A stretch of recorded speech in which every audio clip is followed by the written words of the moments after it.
All right, so let's make a formal introduction for our listeners. Good afternoon, Olaf. My name is Claudio, and I'm calling you from Washington, D.C.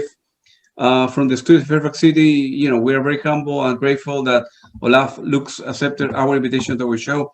Olaf, how you doing, man? Welcome to the show, man. Hey, thank you. Hello from Germany. How are you? Thank you. All good, man. So, Olaf, with everything that is going on in the world with the pandemic, for some musicians, inability to do tours, to go outside, and some people believe in the vaccine, some people don't believe in the vaccine. We live in a crazy world for the last, I don't know, year and a half. How you manage? How you holding up? How's your personal life, your work? How you manage, man?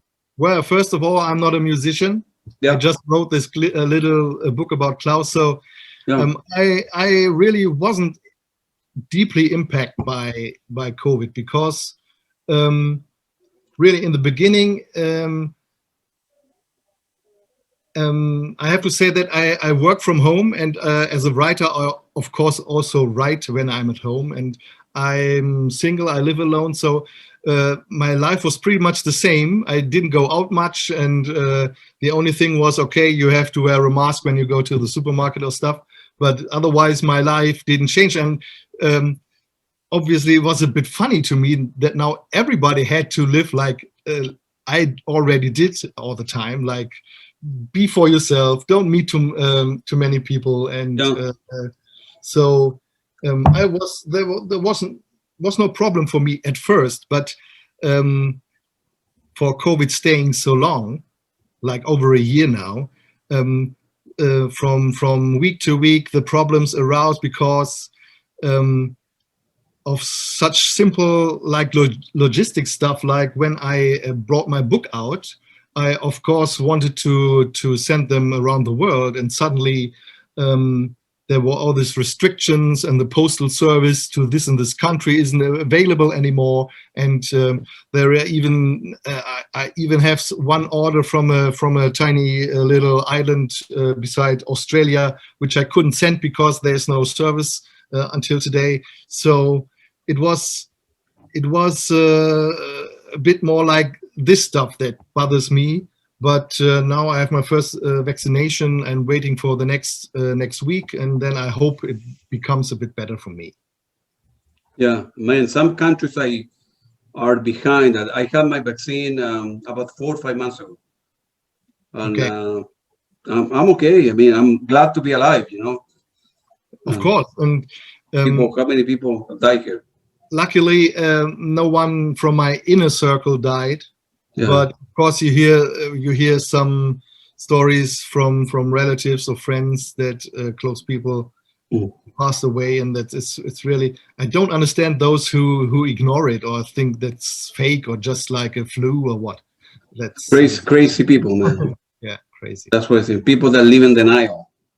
That they, But on the other side, there were such brilliant things like Torsten Questioning's online concerts that he put together, yeah, which would never have seen the light of day without COVID. So he twice a week he gave online concerts that you can watch for free on Facebook. It was brilliant, and yeah, always another guest, always brilliant music. 1 hour improvisation. It yeah, was heaven. I hope he starts again with this. yeah. Do you know Thorsten personally, or I know him. yeah? He's We a good. chatted. It was a fun story. Yeah, I met him first. There was a year after Edgar died. There was a memorial event in a art gallery in Berlin, and they played like quarter of an hour, 50 minutes, a little improvisation there. And um, when I approached him just to say hello, like a shy fan going, "Hello, I'm Olaf." He came to me, "Hey, you're Olaf Lux from the Facebook Klaus Schulze group," he said, and I was baffled because he knew my name. wow. And then we chatted a bit, and from then on, we regularly talked after concerts. I went to a lot of Tangerine Dream concert and Picture Palace music concerts in Yeah, and around Berlin. I also were at this swimming pool event where Tommy Betzler played the drums. He talked about it yesterday. He talked in the Picture Palace music concert, and really the best conversation was there was an event in the Berlin Museum of Musical Instruments. There's a museum for musical instruments, and they had a special event about electronic instruments, like old Moog synthesizers and all these dynachords and teleharmonium stuffs from the 1920s or whatever. And Thorsten was invited there to just play one track on one thing. And all these cultural people over there, I don't think many of them knew who he was, but I knew. And afterwards, there was a little like showing of the exhibition, and then I went to Thorsten and to say hello. And actually, he led me through the exhibition and said, "Oh, look at this thing, and that this synthesizer can do that, and we have that in the cellar at Edgar's house in Vienna," and all this stuff. It was very funny conversation. And then he said, it was very interesting, that he, at that time, it must be 5 years ago or so, he said he wanted to try for the 40th anniversary of Tangerine Dream, which was imminent then. He wanted to do a sampler, a compilation where all TD members would collaborate. So he talked to Michael Hönig, he talked to Peter Baumann. Peter Baumann came to Berlin. They really considered to do something together, to Johannes Schmörling, and he tried to contact Klaus, but he couldn't. And of course, he tried to contact Christopher Franke, but that connection is somehow lost. I don't think there is any connection between the band and Christopher Franke anymore. So this became to nothing but a good idea. But wouldn't it be cool if there was a sampler with all guys coming together and playing something together? I have interviewed about 6 or 7 people from Tangerine Dream already, and for different generations. Some of them don't know one another, right? Yeah. And then I would love to do a Zoom meeting like this and invite all of them. But I think some of them, don't get along well. This is my understanding. They explained to me that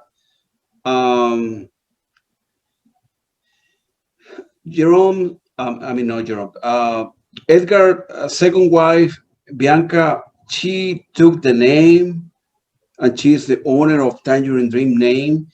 And there is a lot of issues between Jerome, his kids for his pretty much, and some of the other members of the band. And then I don't want to mention the name, but I talked to different people, and they don't get along that well. So, if I put like a Zoom meeting with all of them, it's going to be complicated. So it's not going to. They told me that don't do that, because I'm not going to, whatever. If Ulrich, if I'm talking to Ulrich and say, no, I don't get along well with that, so I'm not going to show up to me soon. So I'm not going to come. But I want to do like a amicable thing, like a fun thing, Yeah, it's always this if you would try to put David Gilmour and Roger Waters together in one room, it's the same problem, I think. Yeah. And with Tangerine Dream, you have like 10 or 20 people who were involved. So as I got to know is that when Edgar died, Jerome obviously thought, okay, with Edgar, Tangerine Dream would end. And he would have no problem if the others would go on with a different name. But for whatever legal reasons, the name stuck with, of course, Edgar's wife, like she inherited it more or less, I think. And so they went on. And of course, you were aware of the struggle in the fandom about, is this still Tangerine Dream? Is it not without Edgar and here? And should it end or should it not? But the fact is, knowing Thorsten and his musical background and how good he is, I think he's a perfect surrogate for Edgar. He's a perfect fit to in these footsteps to take over the name. And but the question is, if Edgar was alive, you think he will be happy that the legacy will continue with Ulrich Oshiko from Japan, and then Thorsten and maybe Edgar? I mean, should Tangerine Dream continue, or it's not the same thing?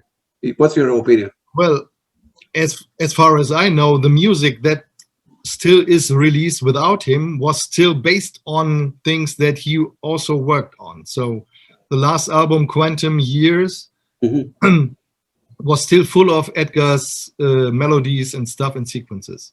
Yeah. I don't know if this still applies to the next album, which is announced for, I think, next month. But I think he would approve. Well, he brought Thorsten in the band. He brought Hoshiko to the band, and Ulrich. Okay, Paul Frick now is a new name, which Paul Frick, Edgar, I don't know if he would approve or not. But the funny thing is, when they announced that Paul Frick would be the fourth member of Tangerine Dream, I had in my mind, okay, now they kick the girl out, so that there are a three-piece of boys again. But now Ulrich will leave, so it's a bit different. Yeah, that's what, I don't know if you saw the interview that I did. Ulrich, he told me he is going to be leaving the band. He want to do his solo stuff. He has a lot of good materials. Ulrich is living in London now, and I think at the end of the year, he said he's moving back to Hamburg. I think he has family there in Hamburg, and then he told me, yeah, very likely they're going to be leaving Tangerine Dream. So I understand that, because of course he was so separated now with Corona. He wasn't able to visit Germany anymore, and I think it's fun to live in London as long as you can meet your friends and relatives in Germany as often as you want. But if you are in London and you're not allowed to went to Germany at all, then you maybe get some homesickness and want to come back. And perhaps that's one of the reasons that he considers coming back to Hamburg. Yeah. Are you in touch with Paul Frick, or? No. That's another person I would like to interview, bring into the show. Little by little, putting pieces together. And yeah, I know, from one to the other, and yeah. It's like it's like a social network. Some people, when I talk to Michael, they say, "Yeah, you need to talk to Olaf," and then Olaf, "No, you need to talk to the guy," and then little by little. Little pieces are connecting me to other areas, so it's like a social network.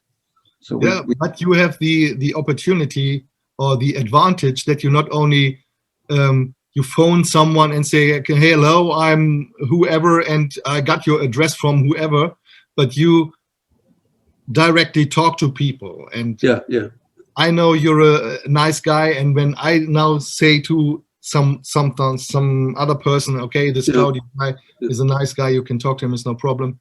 Then there's another it has another impact perhaps on and I say everybody when I was talking to Tommy yesterday, I say I want to know the person. I can tell you, all the hit that you have with this band, with that band, with the Peacock and the hit, everybody knows that. I want to know the person. I want to know the person behind the instrument. For example, right? I will ask Thorsten, where you come from a musical family. What music were you listening when you were 14, right? Where did you buy the first equipment? It was expensive. It wasn't. So for me, I want to know the person in the music, not just on the hits, because it's boring. Everybody knows the stuff. So let's go back to your life, Olaf. What kind of music were you listening when you were what they call in German the gymnasium? Well, What kind of Well, bands were? But you knew who Tangerine Dream was when you were 20 yes, yes. years, 18? I would even go one school further back, because Mhm. it was about, I have the big luck to have an older brother. Yeah, I have an older brother. He's 6 years older. So when I was about 10 or 11, he was already 16, 17 and had his first job and had his first money to buy LPs.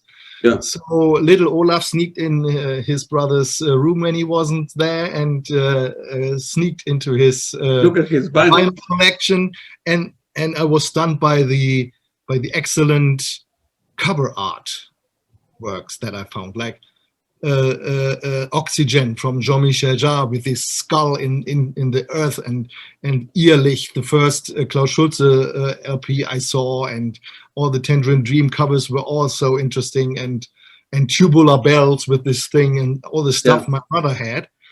And but then I borrowed it from my brother to listen on my little record player in my room. I hope he never finds out. And so he will. He will after the interview.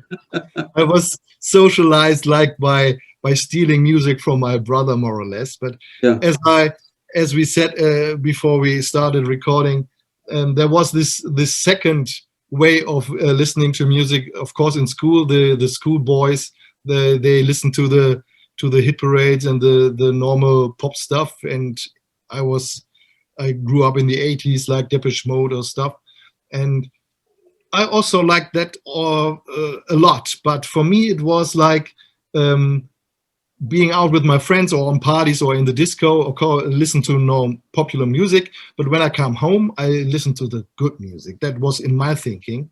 yeah. And on one hand, it was a bit like, I was a little bit sad that I had no one to talk about this good music. But on the other hand, I felt a bit superior. Like, okay, guys, stay to your hit parade. So, but I listen the really good music The when real I'm stuff. Yeah, and I wouldn't change it. It's like um, being alone at home, dimming the light, putting on a record, and be surrounded by soundscapes from Klaus yeah, Schulze or Tangerine Dream or whatever. yeah.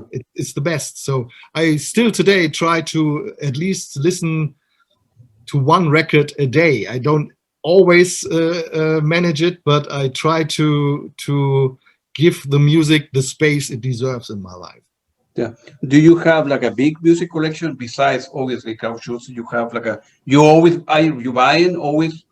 Where by the way, where are you? Are you in Berlin? No. No, I live in a small town called Minden that is like between Hanover and Cologne. Like Ah, it's a small town. I lived in Berlin for like 7 years, but due to job reasons, I came you back the movie. to my hometown. This is my hometown. Got you, got you. Um, well, I used to have a really big CD collection back then, but most of it I sold in a phase of financial trouble. So I had to sell most of it. I only kept, of course, Klaus Schulze, Tangerine Dream, and the more valuable stuff like Pink Floyd special editions and so on. Yeah. But recently I inherited more or less a friend who wanted to get rid of a bunch of LPs, told me, "What do you want my old LPs?" And he came around with 4 big boxes of the finest stuff, all the good Wow. things. And then Wow. I again, I didn't have a record player though, so I borrowed one from the, let's say, mother-in-law of my brother. So to listen to LPs again. And now I try not to fall in the same trap, like buying everything that's there. But of course, Klaus Schulze collection must be complete. Yeah, yeah. But you can go to many. Of course, I've been only in Only been in Munich. You know, I don't know if I told you, but my family. I told Michael, and my family ancestors came from Munich, came from Germany. So my mother last name is German. So I in 1880, it was a big migration. About 5,000 families moved from Italy to Argentina, and then 5,000 families moved from Germany to the south of Chile. So my great great grandparents arrived in Chile from Germany in 1882. So my mother last name is Hoferberg. Of course, I Oh. don't speak any German, but I will send you a link to where the graves are in Munich. So I've been in Munich, but not in Berlin. But the reason I was in Berlin, I was there, and maybe in every city in Germany. There vinyls. Some of them are not that expensive. You can get, I don't know, vinyls for the equivalent of, I don't know, $2-3 or something like that. So it's Well, not that expensive to begin putting a record collection, little by little, yeah, right? the best thing is the flea markets Flickelman. Yeah. in the summer of Berlin. Oh, yeah, that's There right. are huge flea markets, Yeah. and there, of course, are a lot of vinyl dealers. And the problem is they know their stuff and they know what it's worth. So it's not so easy to get some free stuff or bargains. But Yeah. if you're really looking for good LPs, Berlin flea markets are the place to be. Yeah. And if so many, and the Germany, I mean, Berlin built the capital of, electronic music in the world. There might be a lot of stuff. A lot of stuff I don't know. It's gotta be. Well, I always dreamed of founding a museum for Berlin School Music in Berlin. Why don't you do it? What? Why don't you do it? I just need to find a rich wife which will finance that. Well, I'm surprised you're not married. There's so many beautiful women in Germany, man. Maybe, but perhaps I'm not beautiful enough for them. So. No, don't say that kind of stuff. No. So okay, so let's go back to your stuff. Why Klaus Schulze? Why not Tangerine Dream by yourself? Why you decided to? Well, there is Klaus Schulze. That is very good. I'm German. What was the reason that you decided? Well, I want to spend 4 years of my life writing a book about this guy. Why not somebody else? What was the main reason? Well, the thing, as I said, I sneaked into my brother's room to get the good stuff. And as a 10, 11-year-old, of course, music like Jean-Michel Jarre or Tangerine Dream was more accessible at first. Yeah. So I was more into those kind of music, like more melodic and more popular stuff. But my brother had four LPs from Klaus Schulze, which was Irrlicht, the very first, which was X, the double album X, and the two Body Love albums from the 70s. And I think I was perhaps a bit too young to understand this kind of music, but I already liked it. So it was always in the back of my mind.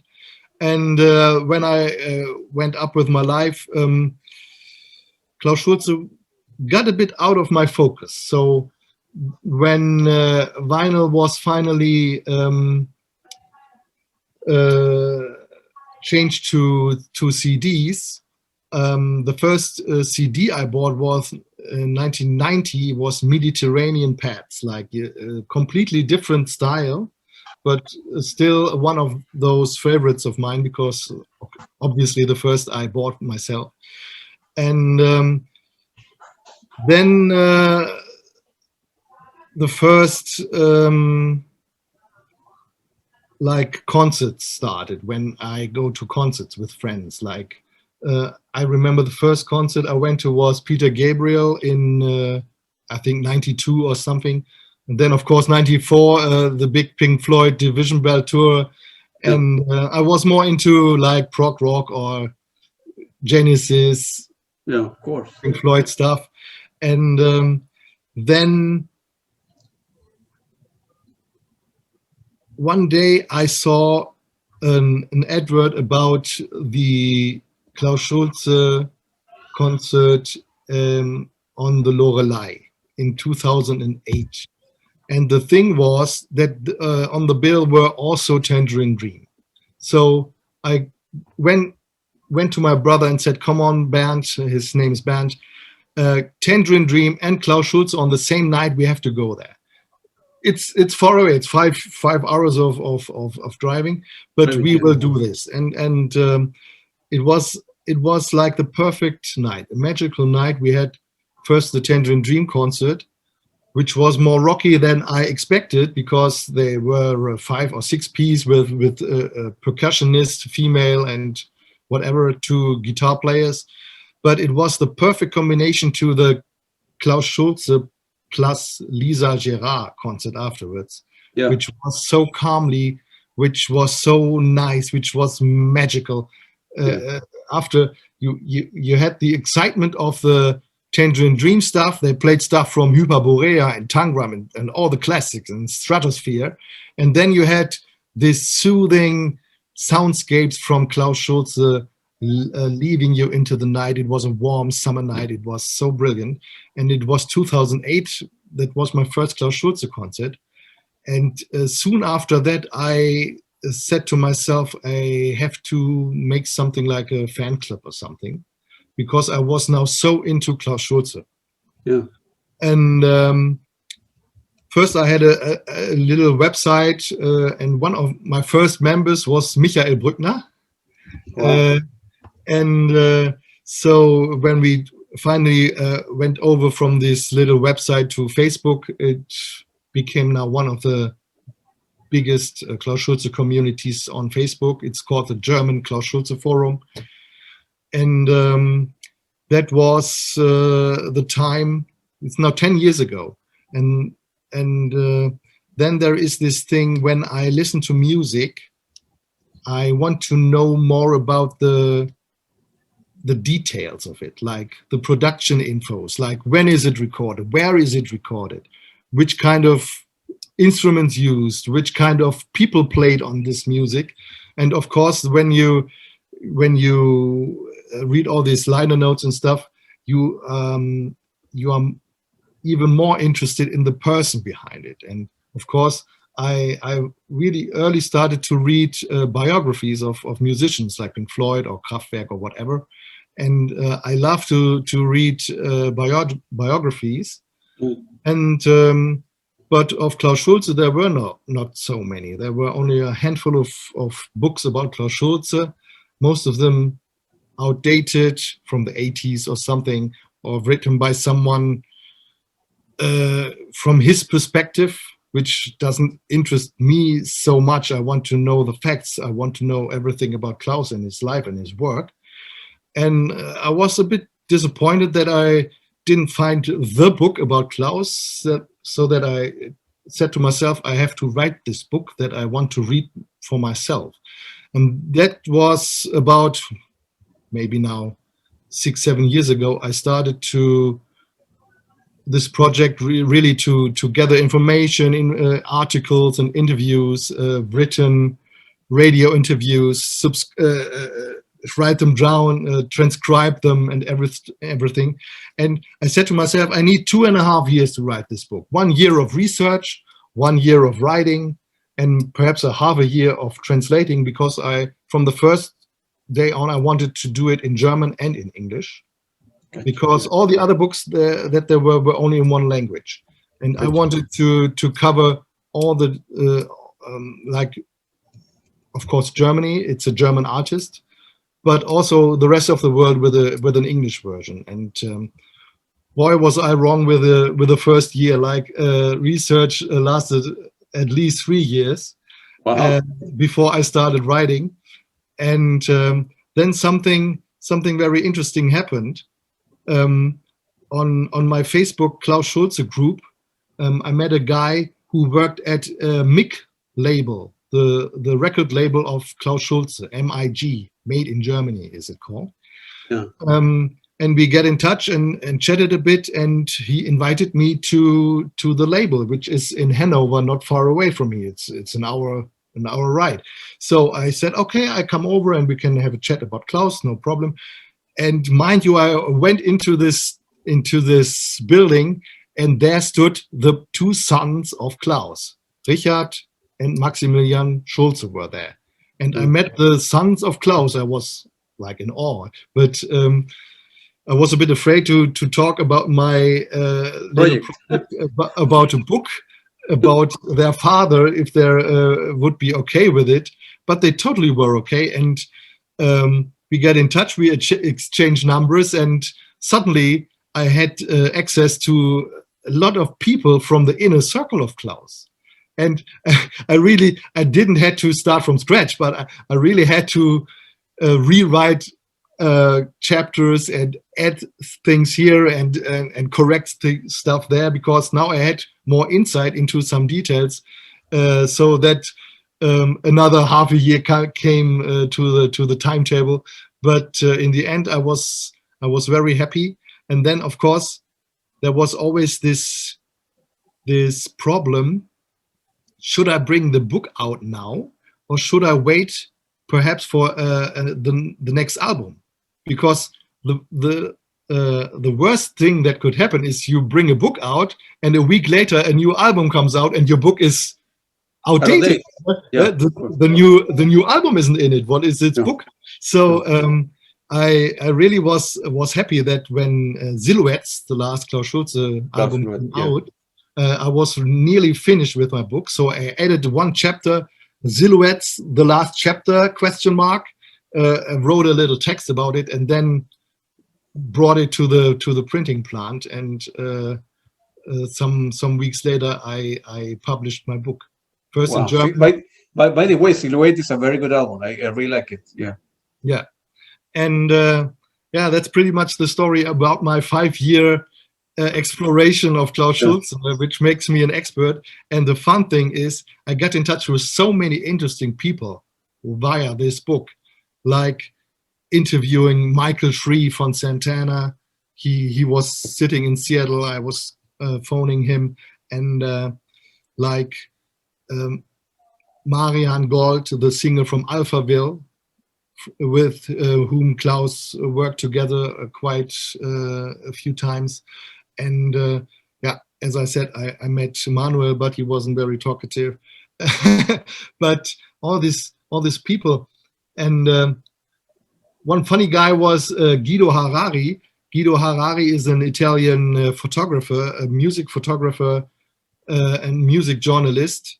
And he made those iconic pictures of Klaus,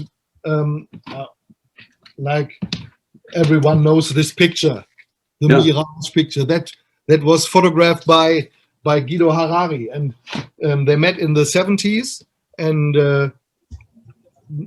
had not much contact, like 2 or 3 years, but this photo still go around, and I found him on Facebook, wrote to him, and he was delighted to talk to me. And the funny thing is now, Guido, who worked in the music business for decades, making photos of Kate Bush and the Stones and every big persons in the business, and he now makes next year he plans a retrospective of his work, like an exhibition in somewhere in Italy where he lives. And he asked me if I could provide him with some posters or flyers or everything where his work was used. So I asked around for posters with Guido Harari photos, and maybe some of that stuff will come out in a book that Guido then will release, like a tabletop. Wow. How is and feel free to, because since I'm recording, don't say anything that is confidential or nothing like that, but because I don't want you to get in trouble. So the MIG building was made in Germany, was like a record label, but it was only released in Klaus Schulze, or was released a lot of German musicians? No, that's a little independent label, but they mostly, I don't know if you know, there was a very famous TV show called Rockpalast. Yeah, like Rock Palace. Yeah, yeah. Rock Palace, Rock Palast. Yeah, Rock Palace. Yeah, I remember that. One In of the the first, 70s. Yeah. yeah, one of the first music TV shows for like rock music, and they got hold of all the videos of that and released these old recordings. But they also have like regular customers, heavy metal bands, everything. So Klaus Schulze is just one part of their business, Yeah. but well, I don't know so much about the other artists that they Right. work. And how Klaus, Klaus Schulze's, kids? They're good people, nice to talk to them, or Very nice people. They yeah, are both, although they are both lawyers, but they're all what? they are lawyers. They attorneys. They work in companies in the legal departments. But one is living in I think in Munich, and the other also in Hanover, not far away. And with Maximilian, or Max as I might call him, I am allowed to call him. I like chat every 2 weeks or so if something's new, and he was so delighted with my book because there Yeah. were stories in it that even he didn't know. Because Really? you know, like it is, the father is a big musician and a famous man, but of course the children are listening to completely different music. So Yeah, of course. Yeah. they just recently came into their father's music because of now they took over the administrative stuff and office work for their father. So they now, of course, are more into the music. But if they have a question, like, "Oh, we found this recording. Is it released anywhere?" They ask me now. It's funny. Wow, that's pretty good. Yeah, of course. Yeah. Plus, they Yeah. gotta be a lot of recordings and many artists that are kind of good. I don't know if they're bootleg or not, because like in Time You Dream, there's thousands of releases out there, right? So Yeah. some are good or not, some are legal, some are illegal, and they say, do you know if this stuff was ever released? And then you are the guy. That's pretty good. Yeah, maybe one day I would, if I end up going to Munich and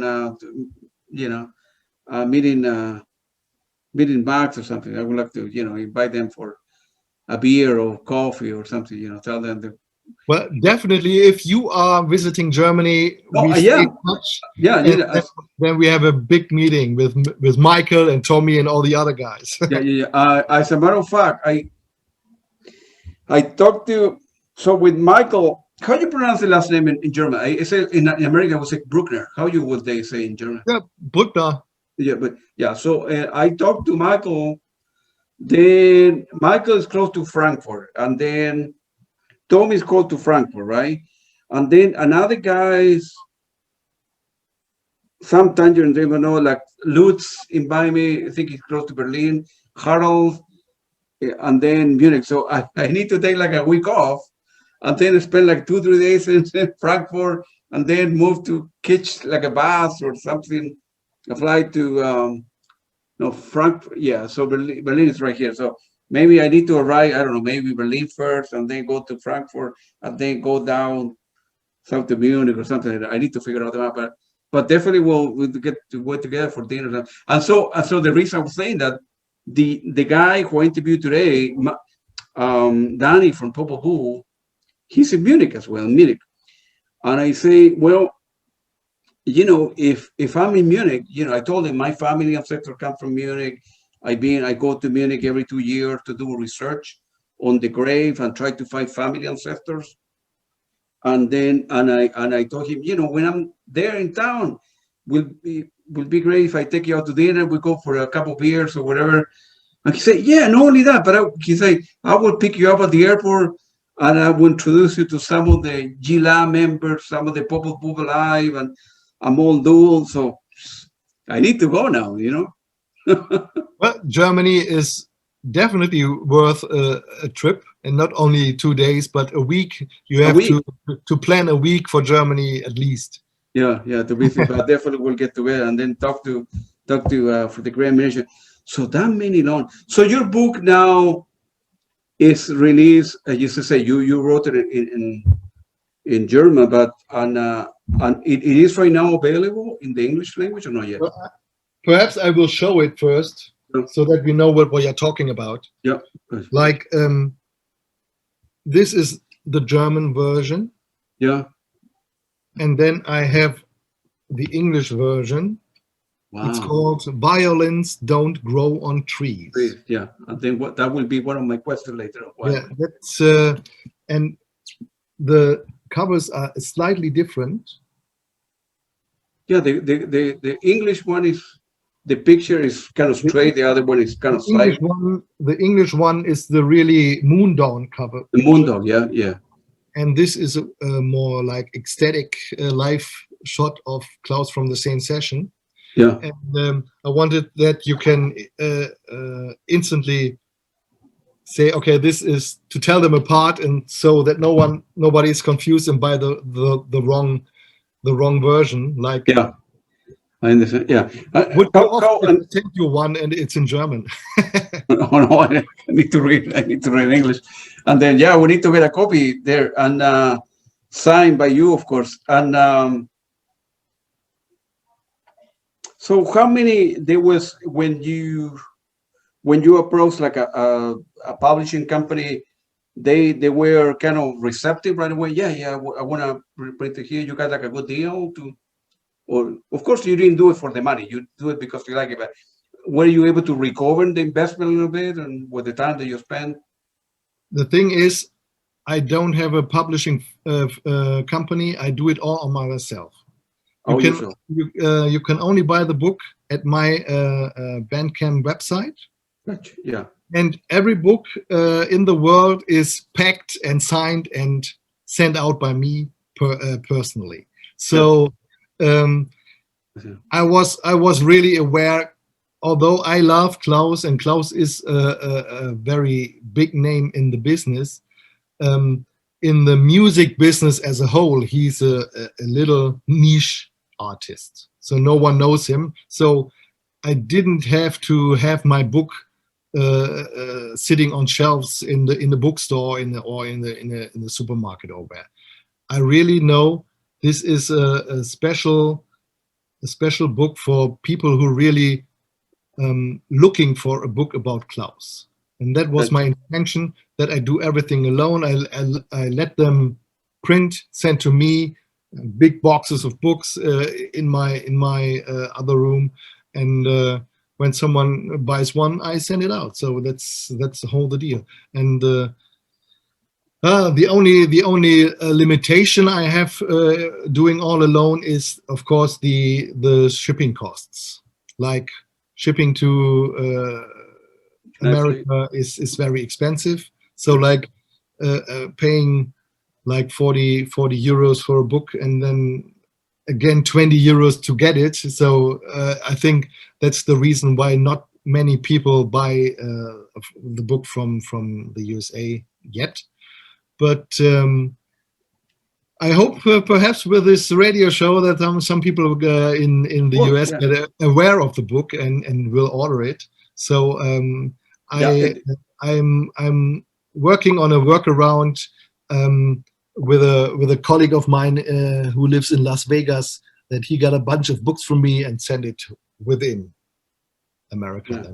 And then it's not. What I'm going to do when we are done with the interview, I'm going to put the link, and I will say you can buy the book here. So then hopefully you can get some business that way, and since this interview is going to be in Facebook, people can read that. Okay, get the books from Olaf. It's only when you Google Olaf Lux and Klaus Schulze in one, you instantly come to my page. It's no problem to find it. Yeah. And it's called "Violins Don't Grow on Trees." Yeah. Which comes from a famous quote from Klaus. Yeah. Like he was always in the beginning, he was always asked these curious questions about what is a synthesizer and is it really music and they're doing all alone and stuff. And this sounds a bit silly today, but when you imagine back then, what was a machine back then? you had a washing machine so that you don't have to wash by hand. Well, Correct. you have a coffee machine so that you don't cook your coffee by hand. And now they had these music machines, and of course people think, okay, they do it alone.